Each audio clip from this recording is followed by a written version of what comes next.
All right, let's look at number 1.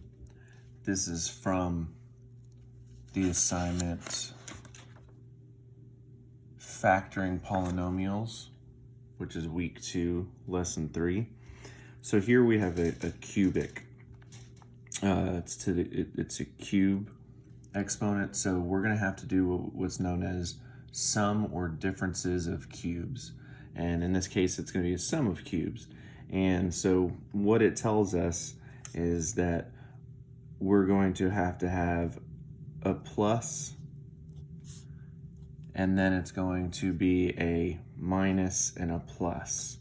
And what we're going to do is we're going to take whatever that A value is and the B value. And so in order for us to do sum of cubes, each of these terms must be a perfect cube.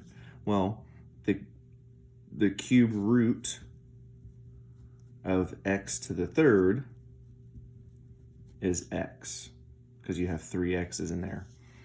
And the cube root of 512, or the b value, is 8, because if you multiply 8 times 8 times 8, you get that. And so this is our a value, and this is our b value. And so we would do x plus 8. And then this would be our a value squared. So that's going to be the x squared. In the middle here, it's a times b. So that's going to be x times 8. So it's a minus, see the minus. So that's going to be 8x. And then the last one is going to be a b squared. And so therefore that is going to be 8 squared, which is 64. Okay, and this is just a formula. That's just a formula that you have to have for the sum of cubes. Then you would look to see if you could simplify. This is a linear factor here, so we can't simplify that. But this one right here is a quadratic, and we would look to see if we could simplify. But if we go back to our factoring for these, you would take 64 times x squared and add to get you -8. Well, if you went through this whole process, you would see that there's nothing that's going to do that. So at this point, we'll just stop there. We're not going to go further for this.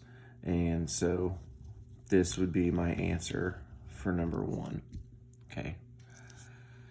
All right, let's look at our next problem, which is number 2.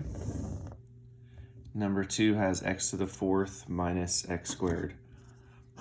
This one can be fairly complicated if you don't remember. The first thing we should always look for, the number 1 thing we should always look for, is a GCF, and see if there is one. And these have a GCF. As a matter of fact, they have an x squared in common. And so if I take an x squared out of that, that would give me x squared. And then if I took an x squared out of here, that would give me a 1. Okay, so the GCF they have in common is an x squared. And if I take an x squared out, I'm left with that.